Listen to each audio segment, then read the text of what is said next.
Thank you.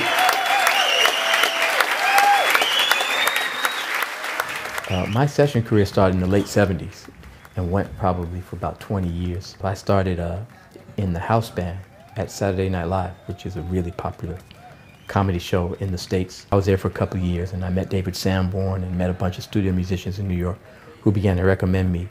And you know, pretty soon I was working pretty steady in the studios all day long. Started at 9 o'clock in the morning. You know, we'd do a couple of commercial jingles, and then we'd do you know, a couple of record dates.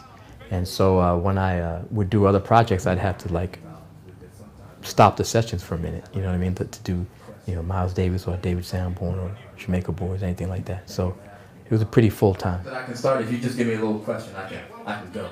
Yeah. I've started using different techniques to make sounds out of the bass. He wants to know if I can play T-Town.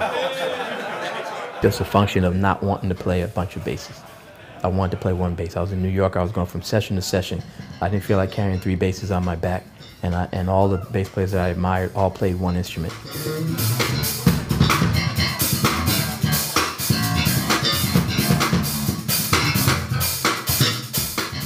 So I just use that instrument, and I use different techniques with my hands to get the different sounds. You know, some guys would carry along a P bass with flat wound strings just because they wanted that old school sound. I would just rest my hand on the strings and play with my thumb and get a muted sound and get close to the same thing without having to go through the whole rigmarole of carrying different basses and resetting up, you know. Jamaica Boys, in the mid-80s, Lenny White, Bernard Wright, and I had been jamming in clubs in New York, and we just decided, it was a really small idea, we just decided we wanted to go in the studio. And we started recording, and just really started to say, you know, we should try to make this a little bigger than just like a little jam, you know what I mean, that we recorded.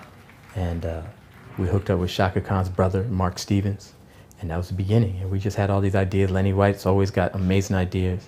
Bernard Wright's an incredible musician, and we just combined our ideas, and it was great. I think it was a little bit ahead of its time in terms of the fact that we were back to real instruments in a time when it was very, very techno-oriented music.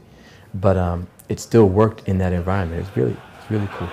So I was just starting like my first instrumental album under my own name, so I decided to include it.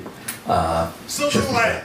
What you say? So do that. I got the album. Oh, okay. You guys. Marcus, I forgot where I am. You guys know your stuff. Working with Miles was beautiful, man. I think I was 21 when I joined his band, and you know, it's very important for me just because I had already been developing a really solid reputation in New York, I think. But you know, when you play with Miles, all of a sudden the rest of the world, you know, who's this young guy? You know what I mean? In New York, everybody's like, yeah, it's Marcus. He's been around for like 5-6 years now. But for the rest of the world, they weren't aware. So playing with Miles really opened up the world to what I was doing. And I've been blessed, man.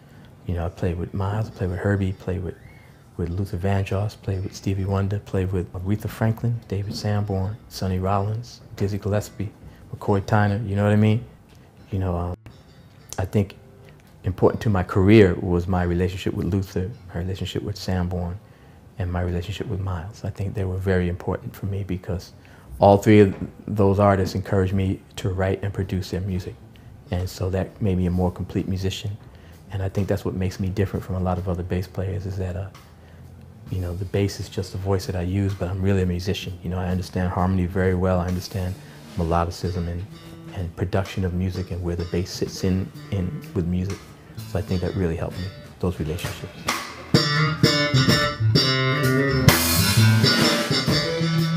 My solo career, I had done a couple of albums in the 80s, but I started as a solo artist after Miles passed, like 1990, 1991.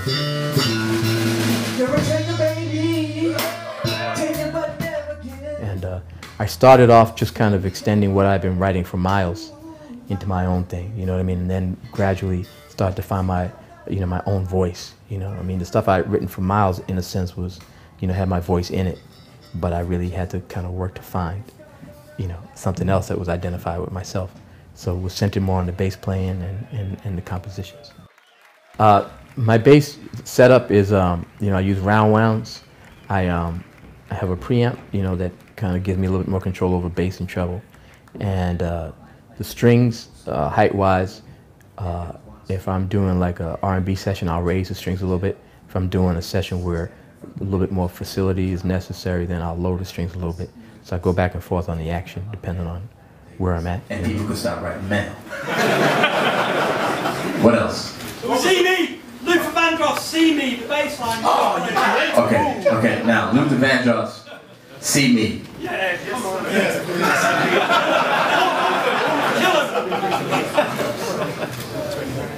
1, 2, 3, 4.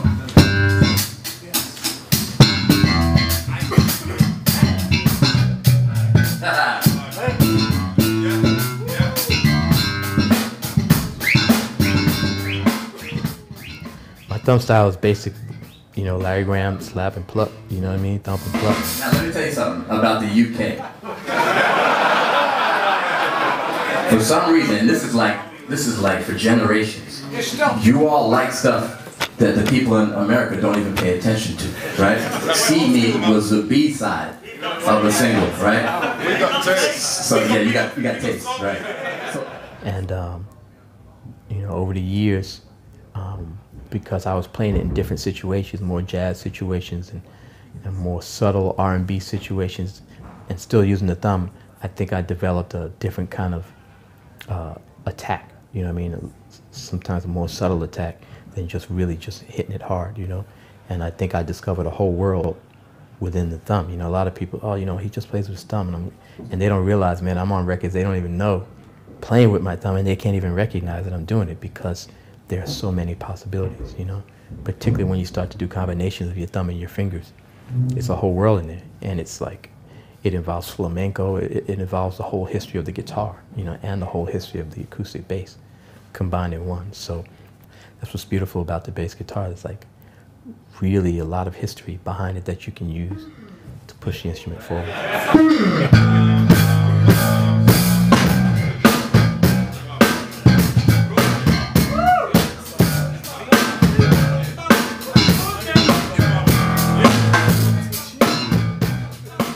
I evaluate my playing all the time. You know, I'm working on stuff constantly. Right now I'm working on articulation, trying to make sure that the ideas that I have, particularly when I'm improvising, I can really articulate them clearly the first time. You know what I mean? Even though it might be something that I never played before or something that I'm just trying to get to for the first time because I'm imagining it. I realize that a lot of people who are listening don't really understand the concept of improvisation. You know what I mean? So they're like, wow, he made a mistake. Like, dude, I never played that before. I'm glad I got that close to it. You know what I mean? I imagined it a second before I played it. But I think it's a good goal to have, to be able to articulate your ideas cleanly, even if you're improvising and you're coming up with it on the spot.